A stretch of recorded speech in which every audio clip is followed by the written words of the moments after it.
The Bible isn't just a book of random stories.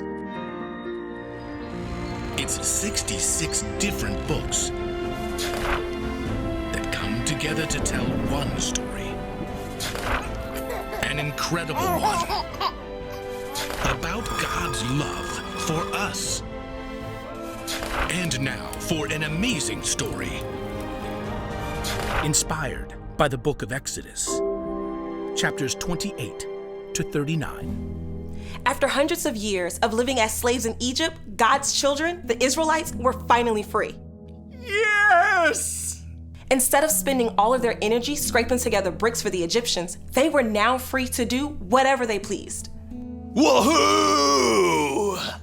Like staying alive. Oh, well, yes, there's that. I can whip up a nice warm tent out of gazelle skins. I'll carve some arrowheads. Life in the wilderness was difficult. Even though God provided food and fresh water for his people, he knew that they needed rules and guidelines for their new freedom. So, God spoke to their leader, Moses. Come up to me on the mountain. A cloud descended on top of Mount Sinai, and God spoke to Moses. Tell the people to obey me completely. If you do, then out of all the nations you will be my special treasure. You will be my holy nation. The Israelites camped below the mountain for many days. During that time, God gave Moses special laws that would help keep the people safe, teach them how to love God and love others. God also gave him instructions for a special project too. Have them make a sacred tent for me. I will live among them. Make the holy tent and everything that belongs to it. Make them exactly like the pattern I will show you. Okay, but I'm not super crafty. God gave detailed instructions for the intricate tabernacle and everything that would go inside, not to mention the elaborate robes that the priests would wear. Okay, a linen apron out of thin gold wire, blue, purple, and red yarn, finely twisted linen. Phew. Speak to all the skilled workers. I have given them the skill to do this kind of work. Oh, well, that helps. That's good. When Moses finally came down from the mountain, he called the people together. They crowded in close to hear what God had told him.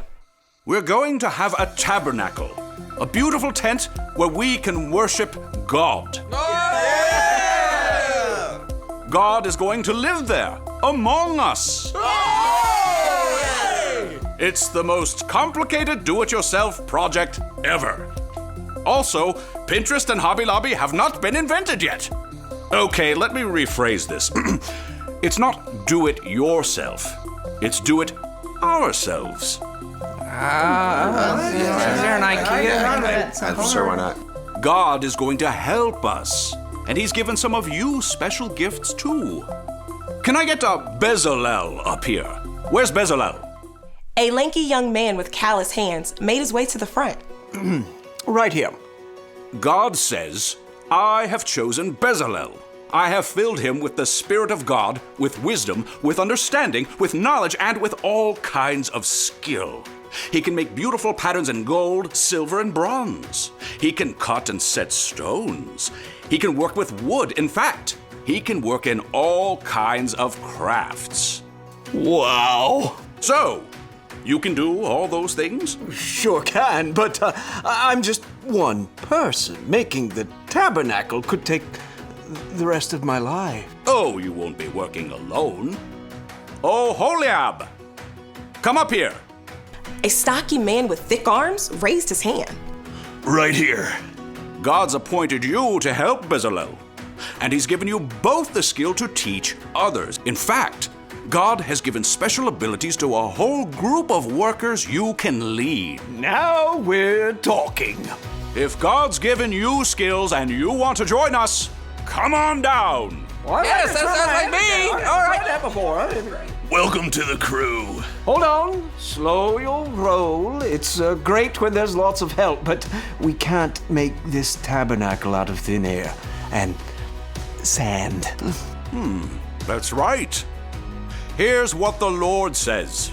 Those who want to can bring an offering. Gold, silver, and bronze. Bright yarn and fine linen. Leather and acacia wood. Oil and jewels. Who's in? I got a whole stack of ram skins.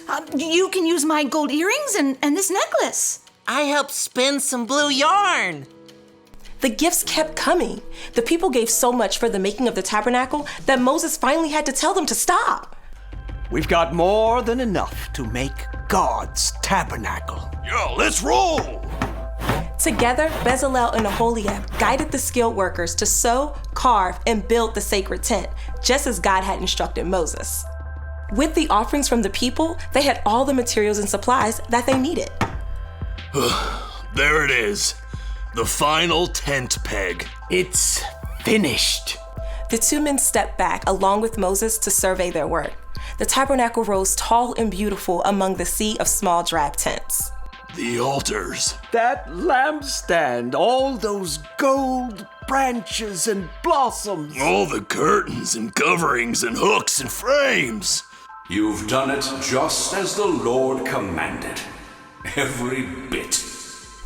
Moses gave the workers his blessing. Together with the help of God, they completed a seemingly impossible task, creating a beautiful home for God to live among his people.